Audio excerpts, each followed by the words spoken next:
Have you told your friends that you see ghosts? Oh, absolutely not.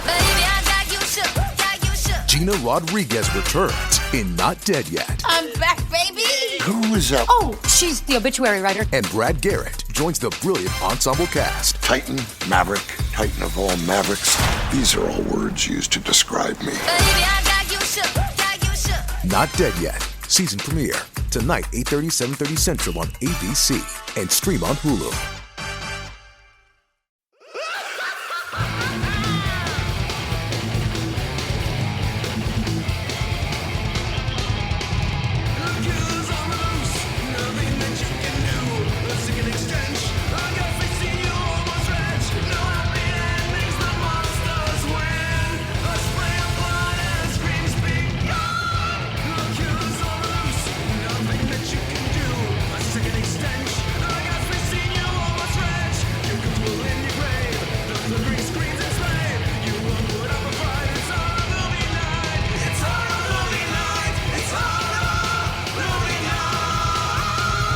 What up, motherfuckers? It is Rocktober, and we're kicking it off with a hit single from the fucking Black Roses. They're coming to your town today.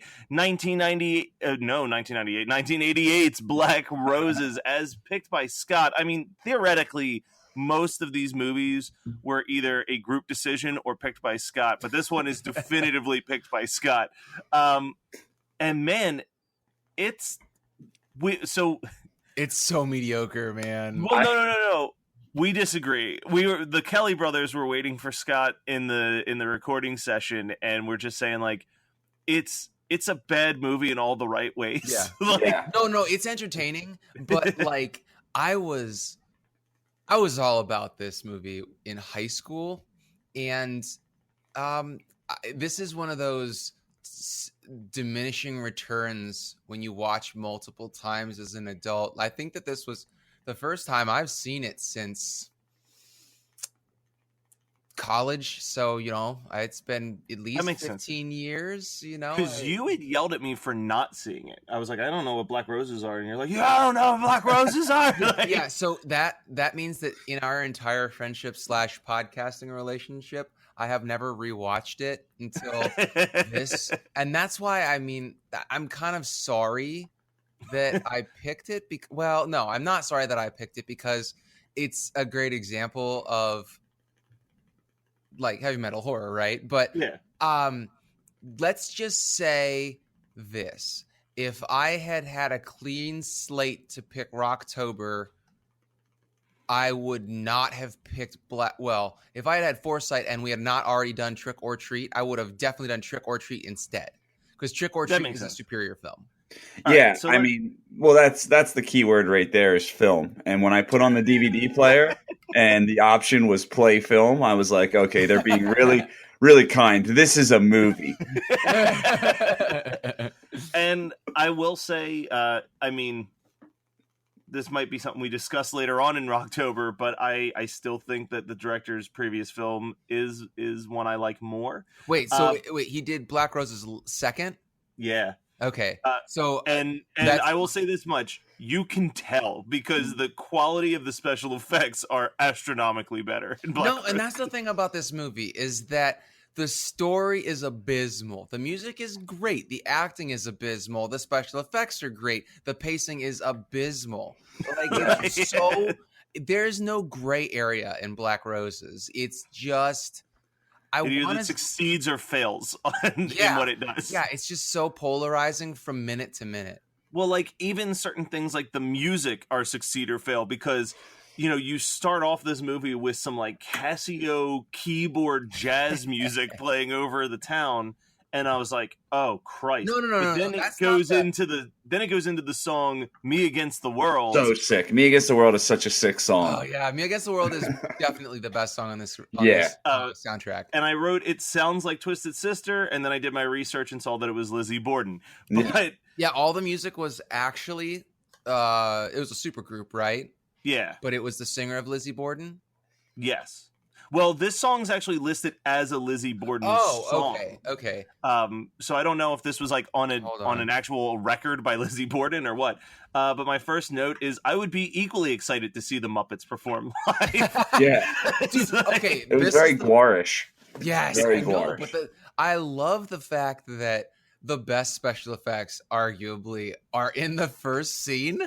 Yeah. Yeah. Like, well, to describe, like, actually, I'm doing a disservice by calling them Muppets because they don't look like Muppets. What they look like are the puppets from the Genesis video, Land of Confusion. Yeah. Like, Which, hey, we can bring that into new metal land by saying Disturbed covered Land of Confusion. which Yeah. I will say is one of the It's a few damn songs by good cover. Disturbed I kind of like. Yeah, no, it's a really good cover. Here's a controversial statement. I actually like the cover of Shock the Monkey that they did with Ozzy. I think Disturbed is better off as a Wait, cover that was- band most that of the was time. Disturbed, right? I think The so. Shock the Monkey cover. I think that's Disturbed and Ozzy. I know they covered Shout, which was whatever. That Shout cover is really meh. But And then they Land of covered Confusion- Sound of Silence, which I could live without. Oh my God. That is probably the worst cover in the history of covers. No, And I've no, heard some dude. bad covers. Dude, you should listen to whatever covers Five Finger Death Punch has done because I'm positive that they're worse. Oh, it was Cold Chamber that covered Shock the Oh, Monkey. okay, yeah, no, that was a great cover. That Cold Chamber cover is fun as fuck. Worst cover of all time, if we're going to step out of metal for a second, That's fine. has got to be when Madonna thought that she could cover American Pie as a dance track. And also Britney Spears attempted I Can't Get No Satisfaction by the Rolling Stones as a dance pop song. Were both pretty horrendous. So One of the best covers of all time is Twisted Sister, Oh Come All Ye Faithful. oh my God, yes. What? Have you ever heard it, Scott? No. So no. Twisted Sister put out a Christmas album called Twisted Christmas. But the reason why Brian and I love their cover of Oh Come All Ye Faithful is they're just playing We're Not Gonna Take It, but singing Go Come All Ye Faithful every time. That sounds like something Dee Snider would do. Like it's the drum intro, it's just like, Whoa, come all ye faithful. Like, Man, this whole month, I hope the listeners are ready because we're just going to be falsettoing the fuck out of every episode. I have it planned out. Yeah, we're three generations that shouldn't know hair metal as well as all of us do. Brian, that album also starts off with Have Yourself a Merry Little Christmas, where it starts off with them singing it just normal style with a trumpet in the background. And then Dee Snider's just like, wait a second, guys, what are we doing here? This isn't how we do a Christmas album. We do a Christmas album twisted! And then it goes into there. Hey, speaking of great trumpet tracks, have you guys ever heard the song Googly Eyes by NoFX? Yes. I have Love not. that song. Yeah, I'm Yeah. going to sleep with Bob Derek and wake up with Bob Diddley. It's got like a trumpet in the background. Yeah, it's great. I did, while we were off on a crazy tangent, so the actual original music was performed by Black Roses was a super group. Yeah. Marcy Free, she is trans. She was born Mark Edward Free and transitioned, I want to say in the 90s, early 90s. And so she was in King Cobra. So I think that she was in King Cobra, and the guitar player, yeah, he was in King Cobra. Yeah, it was basically King Cobra and one or two other people. But yeah, we were wrong. It's not Lizzie Borden. They have a shitload of music on the soundtrack, but it's mostly King Cobra. Me Against the World was my first introduction to Lizzie Borden, and I feel like I want to check out more of their stuff. Yeah, 'cause yeah, I really like that song. Well, it's very middle of the road as far as like 80s hair metal goes. I like Lizzie Borden, but I don't love Lizzie Borden. it's no poison. No, it's better than Poison. I would fight that right there. So, well, I want to talk about the very first scene here. We get this demon metal band video first thing, and then it goes or like demon metal band music video almost. Yeah. I love the fact that the singer doesn't look the same anytime he transitions into his demon. That bothers me, and I'll get to it later in the episode. Yeah, But yeah. I like it because I think it just shows that this movie is a total hot mess. Yeah. But in It a almost fun makes way. me think that the intro was shot way later. It was like they a were just spec intro. No, I think Yeah. the intro was like, this is what we're going to do. And then later on, they did the rest of the movie. And Yeah. when we get to the end of the movie, it's so obvious that this was the same person who did what we're ending the month with. Because they start off in the beginning, and I'm not going to give any spoilers, but I'll just say it looks like a rock band if like the Sun and Dinosaurs went to like a live show. Like that's kind of what the rock band would look like. And then the end looks like a certain 90s video game that was made into a movie starring John Leguizamo. Like, just Dude, there are two characters in this movie that look like Goombas. yeah. No joke. All right, so I love the fact that the concept of this movie is that the Black Roses, and fronted by Damien, which is just such an on the nose comment there. Yeah. We get this rock band who basically turns listeners crazy and then into zombies. Demons. He turns them into demons. But they according look to like Wiki. zombies. Yeah. they like, you can see one of them's chest or like rib cage, which I love the guy that is he's like the usher and he's watching through the door, and they're like, we got a quarter to close this show, and he's like, no, and he's like wants to watch, and then they're like, oh my god, and it's supposed to be the entire audience is turned into zombie demons, but it's three guys. It's three guys in a fog machine. So that happens, and then at first I was like, oh sweet, we're gonna get an animated credit sequence. No. But it's just some animated flowers growing in the middle of a street, and then it just goes to a regular credit sequence. Yeah, I was pretty disappointed by that.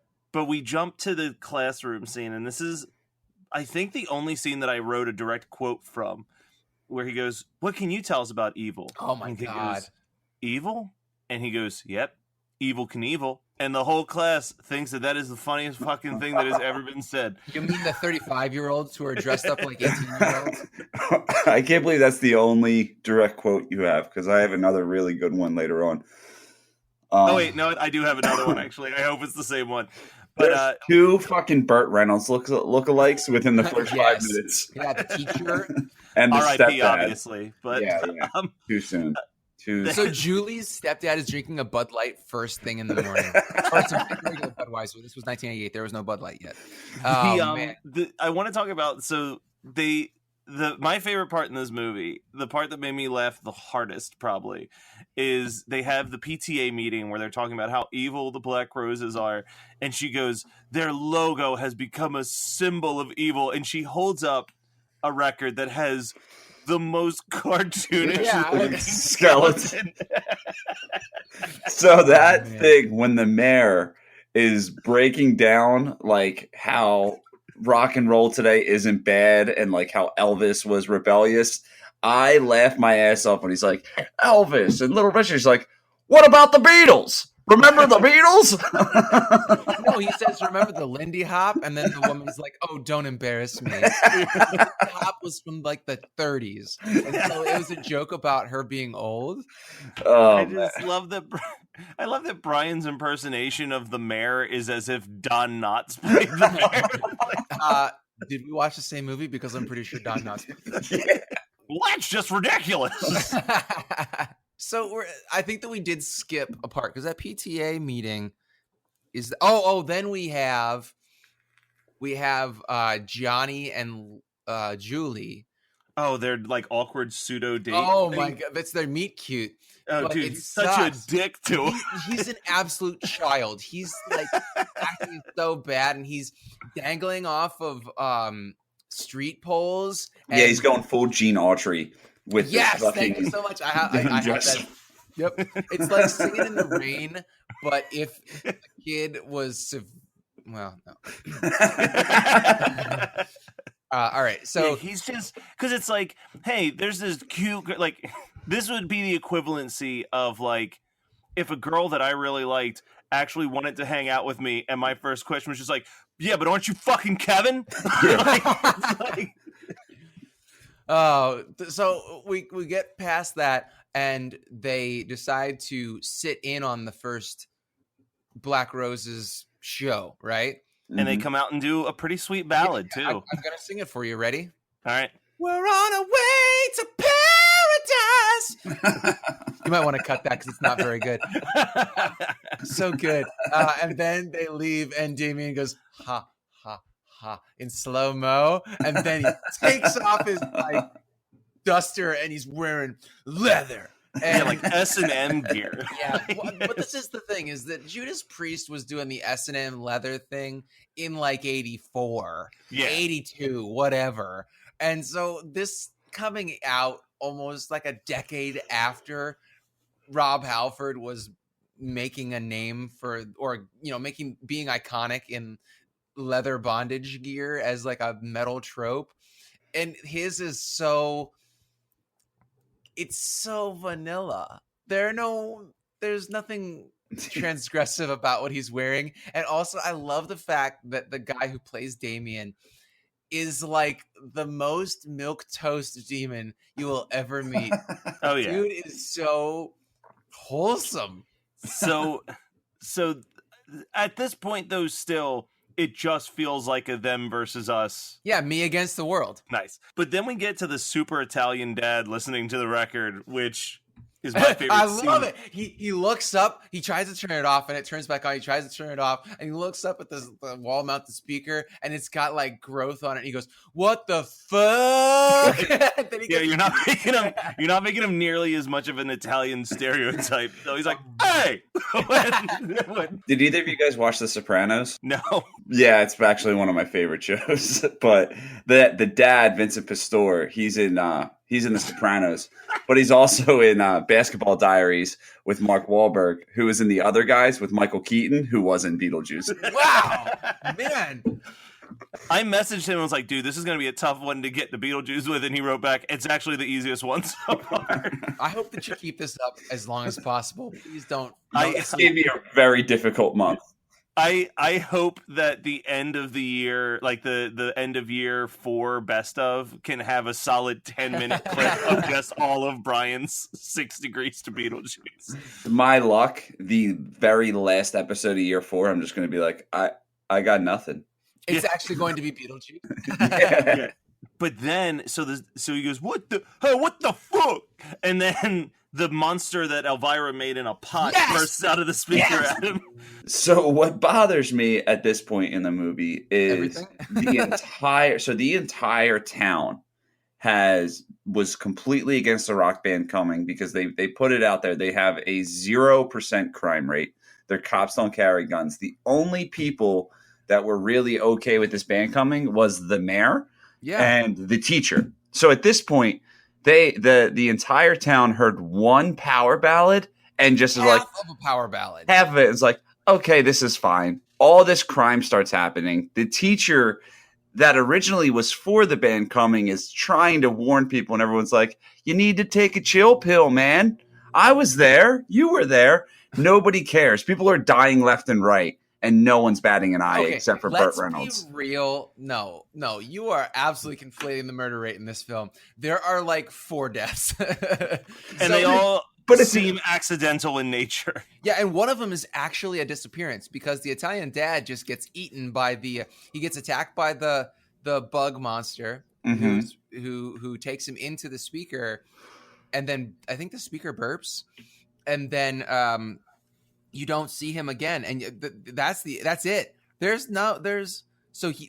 first actual death that people find out about is the guy who gets seduced by his daughter's friend, which is fucking creepy. Oh, the strip gin sequence? You know how we play strip gin? With our friend's parents?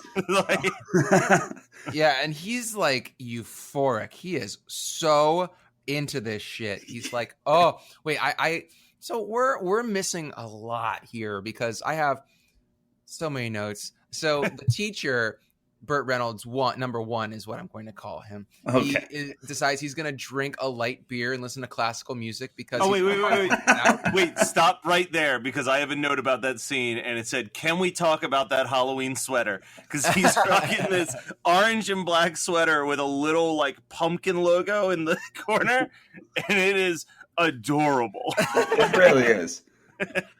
Did we mention that he is dating the mayor's daughter? Was. Yeah, until she was like, I don't care about your little kids. Yeah. It's like, don't you talk shit about my students who want to fuck me. Oh, man. Oh, my God, this film. when Ken Bone, okay, so Ken Bone has a heart attack, but the same night, fucking a mom gets in a hit and run, and then the one kid shoots his dad, literally puts a gun up to his temple and pulls the trigger, but still has to shoot him 7 more times. Yeah. Well, it's showing how crazed they are. But the thing, okay, so we're also missing a great song. So after the teacher's trying to listen to classical music, and then it becomes the second show. Where this is where you see the puppet faces getting rocked off, which I love that effect. It's so cheesy, but I love it. So cheesy. Yeah.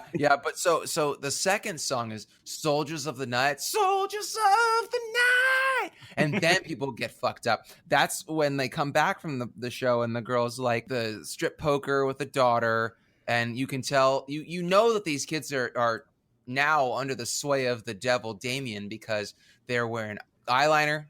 They have crimped hair. Their skirts are getting shorter. This little kid is burning his toys. Actually, that's the best actor in the entire movie. The kid burning his toys? Yeah. I wish that kid would have been the kid in Uncle Sam. The soundtrack is actually terrible. Not the Black Roses music, but the score is atrocious. It's not even like bad good, you know? It's just bad. It's like trying to do the atonal synthesized piano thing with little stingers and stuff, and it is really bad. It sounds like somebody had a cheap ass Casio that they were just letting a toddler like on, you know? But then so you can tell that shit's getting real, because the day after people are dying. So the daughter who brought her friend home, who seduces the dad with strip gin, she goes and talks to a psychiatrist, right?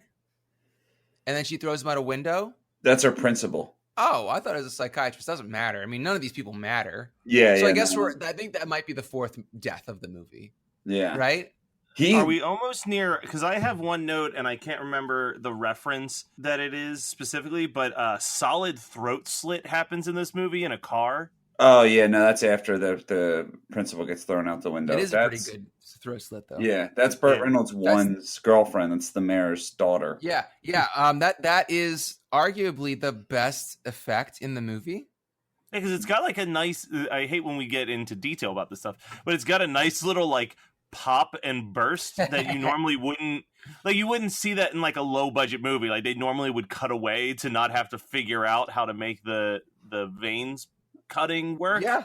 Like it had like a good effect. Like it had like a Hollywood movie budget throat slit effect, but even in a movie that otherwise didn't. Even a Hollywood budget movie, like what most movies do, it's like a really quick, simple, smooth throat slit. This girl was sawing her neck. Like it wasn't like a one just move across. She was like sawing it until it popped. It was really fucking gruesome. I liked it. It reminds me of all those movies that I watch about serial killers. It does. I have been keeping my mouth shut every time you bring up the band Lizzie Borden, because I just want to go on a tangent about the actual Lizzie Borden. So I do want to talk a little tangent on that. Did you watch the Christina Ricci Lizzie Borden miniseries? I watched some of it.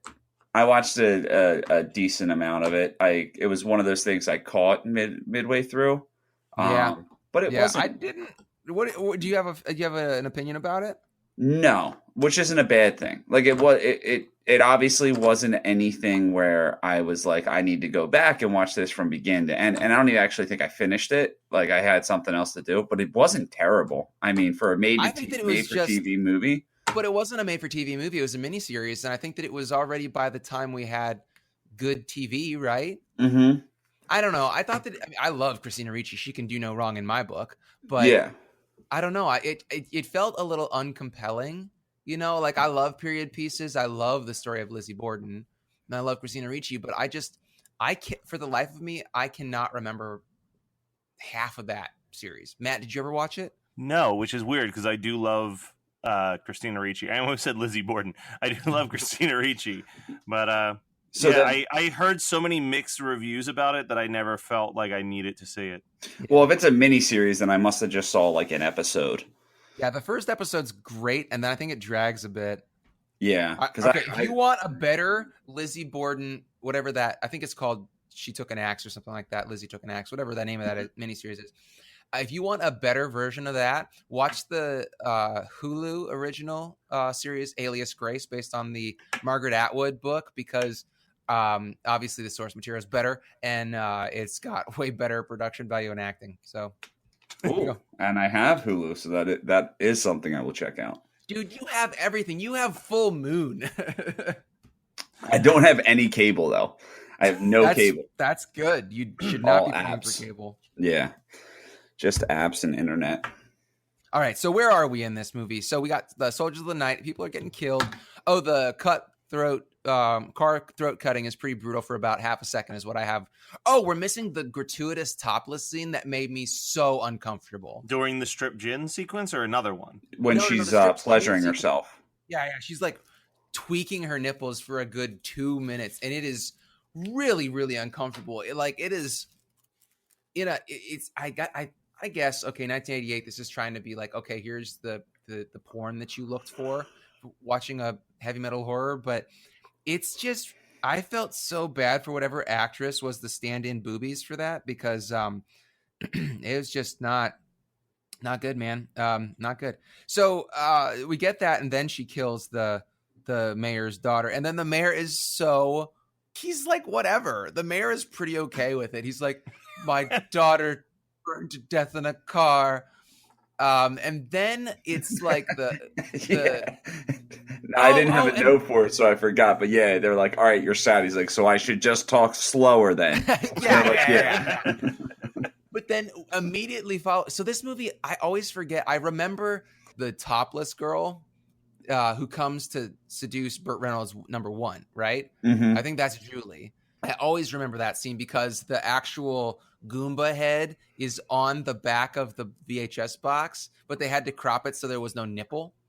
Dude, that is like, don't get me wrong. I guess like obviously in real life it would be terrifying, but it's the most adorable demon puppet ever. Yeah, It's Plus, so it's got cute. boobs. Is this? I want to make sure.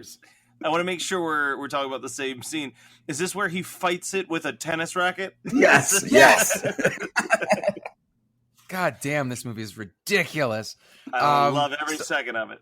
I had a blast. I can't complain about it. No, I mean it's more. I think it's more fun to talk about than to watch alone. Brian, did you watch it alone, or did you subject Jade to it? I watched it alone because you guys let us wait an extra day to record. Yeah, and I watched it alone. Literally, I think Brian and I were watching it simultaneously because we both finished recording yesterday and immediately walked upstairs in our individual houses and started watching it and then texting each other about it. Yeah, we were so left out. It's okay. We were in sync. But believe it or not, I have more fun watching it alone because, like, I actually you don't have to explain yourself. Yeah, like I care about Jade, So when we're sitting there watching these movies, I'm like, oh, I can't believe I'm putting her through this. And then every once in a while, there's a curveball like fucking Basket Case 3 where she's having the time of her life watching it. But she was more upset with me that we spent our movie night watching The Wicker Man when we had to watch it. So it's like hit or miss. Sorry about that. A lot of mistakes. Mistakes were made. So he beats the shit out of her with a tennis racket, and then so I called her the Purple Ranger in my notes because they have this awful effect on her as she's the glowing hand and shit. Yes, oh, it's bad. I love how he's like, I feel. What does he say? Like I care about you like a daughter, and she's like, no, we could be together. I killed everyone for you. Yeah, oh, man, this film. Blowy. But so demon blowy. Yeah. But here's the thing. So we were talking about the Goomba that you guys like at the end of this movie. There are two though. That the Purple Ranger is also a Goomba. Lead singer Goomba.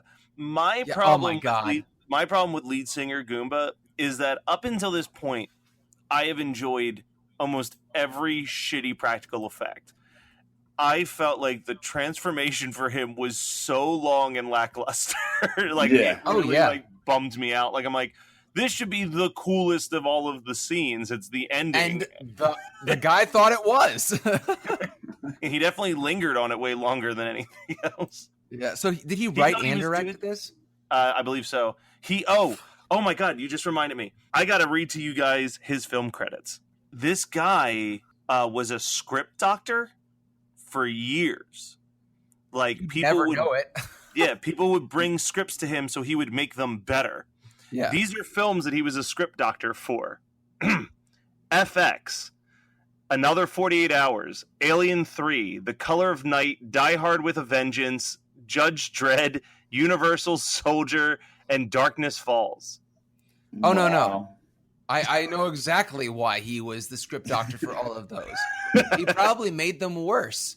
Yeah, Darkness Falls was god awful. So was Is that the Die one Hard with with the a tooth Vengeance. fairy?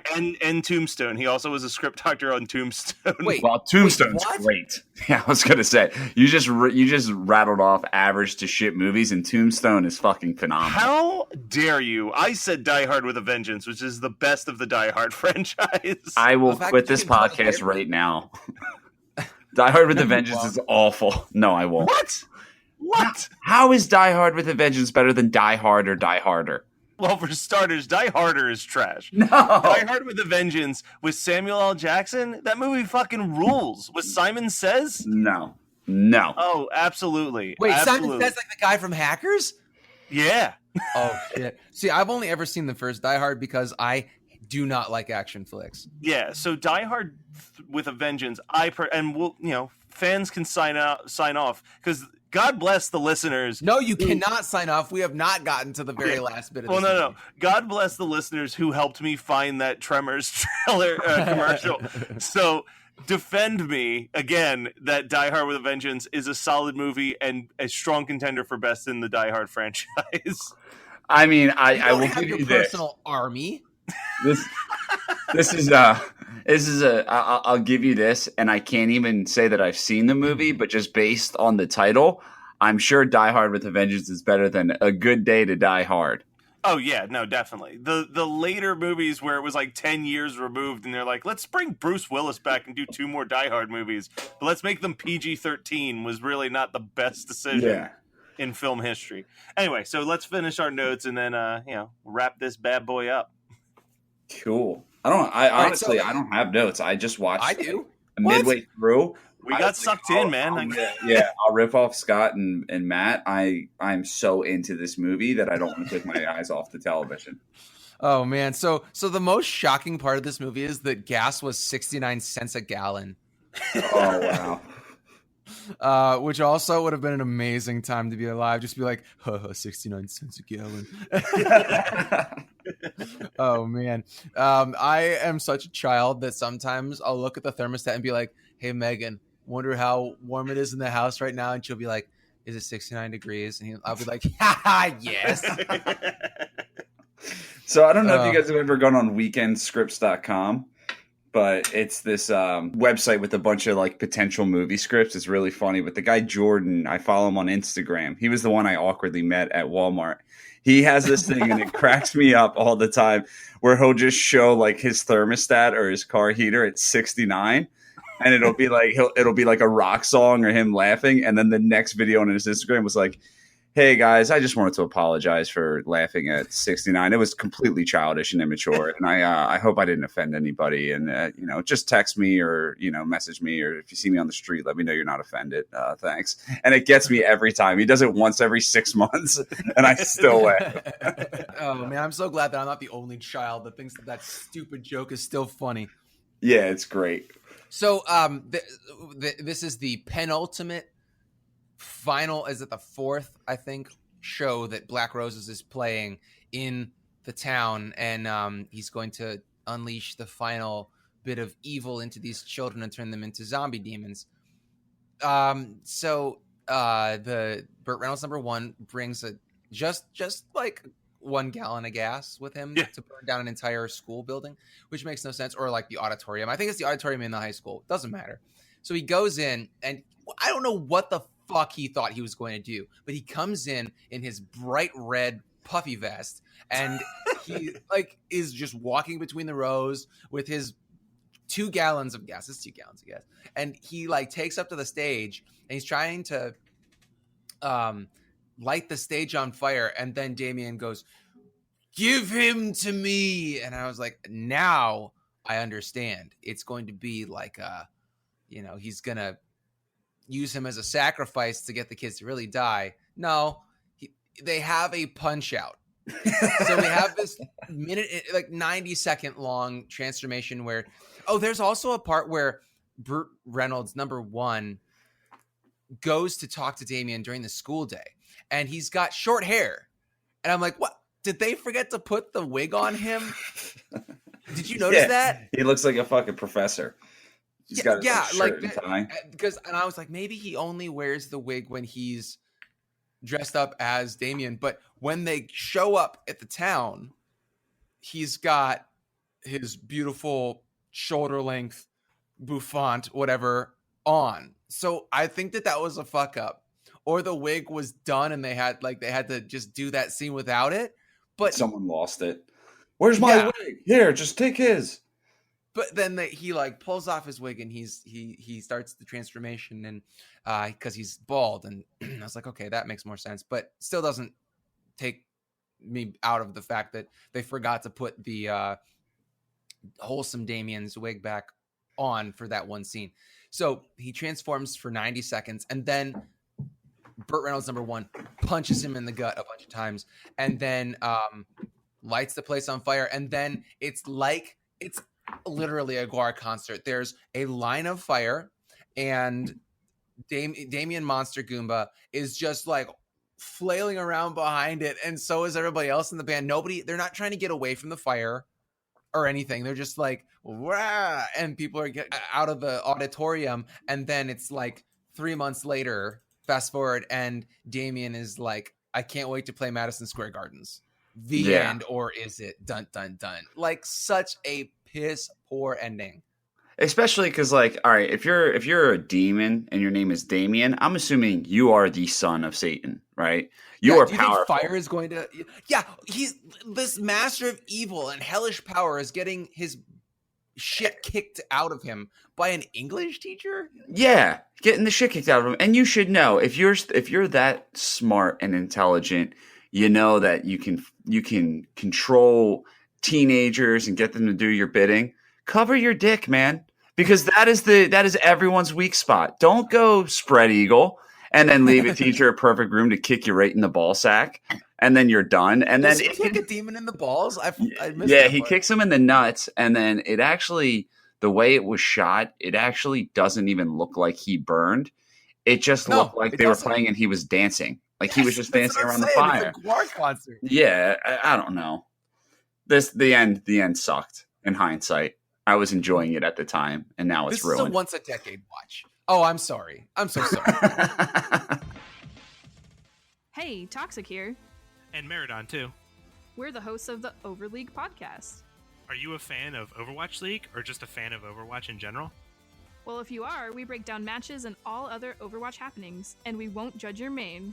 Tune in every other Tuesday to the Overleague on Geekscape and wherever you get your podcasts. My double feature for this movie, I pulled from a few things. For starters, the idea of a town protesting a pseudo-celebrity personality that's coming to their town for its evil influence on their children, and the puppet monster that pops out of a speaker. I'm going with Elvira, Mistress of the Dark, as my double feature with Black Roses. Wow. Okay, so would you put Black Roses first or Elvira first? Oh, you definitely start with Elvira. Black Roses, people can slowly leave the house. Oh, okay, yeah, good call. Good call. And also, it sets the stage for the speaker monster, which is straight ripped from Elvira. Exactly. Dude, I would actually just go to sleep. I'd be like, show yourselves out. You know, like, I would just watch Elvira and be done for the night. You're on your own, guys. Man, our double feature, guys. We're gonna watch Elvira, and then you guys go the fuck home and watch whatever you want for your second feature. Man, that's tough. I'm thinking, like, can we go really, really weird here? Not weird in like a out there movie, but rather in a I'm thinking like something super wholesome, like Hocus Pocus. I don't know why. It just because the stakes are so low. Yeah, no, I think that would work, and I never need an excuse to watch Hocus Pocus. So like, or I would. Elvira. You know, how about this? Why don't we just watch Elvira and Hocus Pocus and not watch? It's not a bad movie. I'm giving it a really hard time. I think that after our Tremors episode, people think that I'm serious about like when I give movies shit. I'm not at all. Like I put myself through this for us. Black Roses is strictly okay. Like as far as heavy metal horror goes, it's not the worst. You're stealing my review. That is strictly okay. Yeah, that's my quote. Kelly. That's a Matt Kelly review if I ever heard one. Yeah, but that's the thing is like even if I don't like a movie that we're talking about and I give it a light ribbing, I'm still okay with watching it. My biggest problem with what we watch is he's definitely vetoed some shit before. Yeah, because I don't want to rip on something too hard. All right, Brian, it's on you. So I'm just gonna, piggyback off of what both of you said.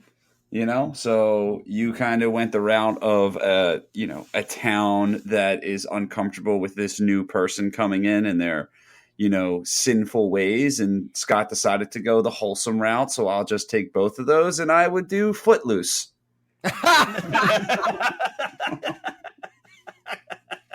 Wow. Any excuse for you to watch Footloose, right? Dude, Footloose is a great movie. I have concluded that Footloose's soundtrack might be my favorite soundtrack of all time because every song on that's a banger. I love it. I listen to it at work all the time. Oh my God! You listen Heaven helps someone who finds his freedom. And then there's the song "Never" that also was used in Hot Rod. It's like, "Well, you never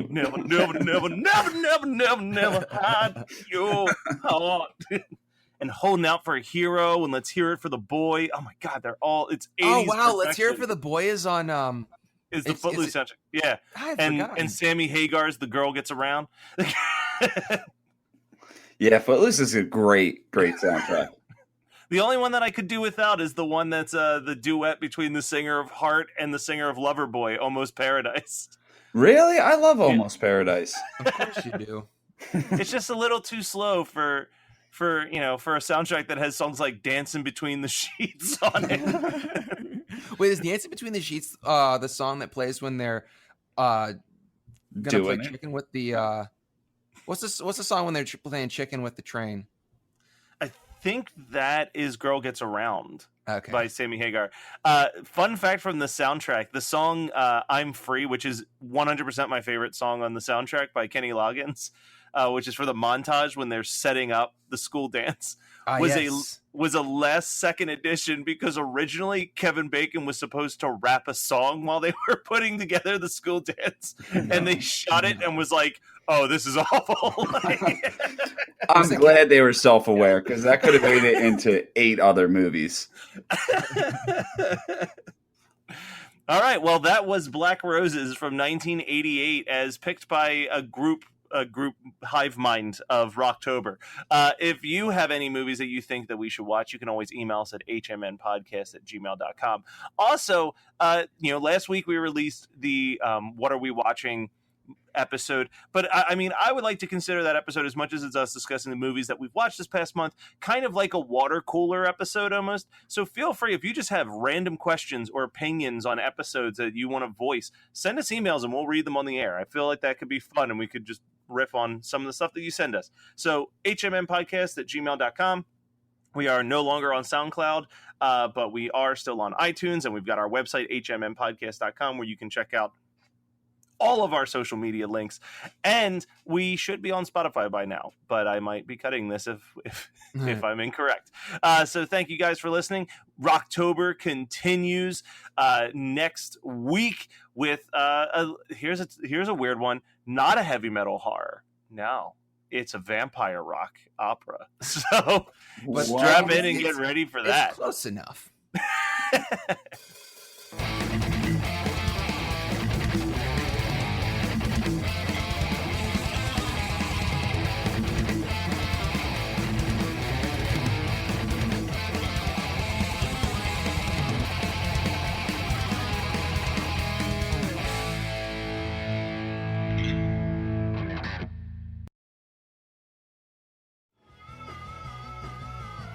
You're listening to the Geekscape Network.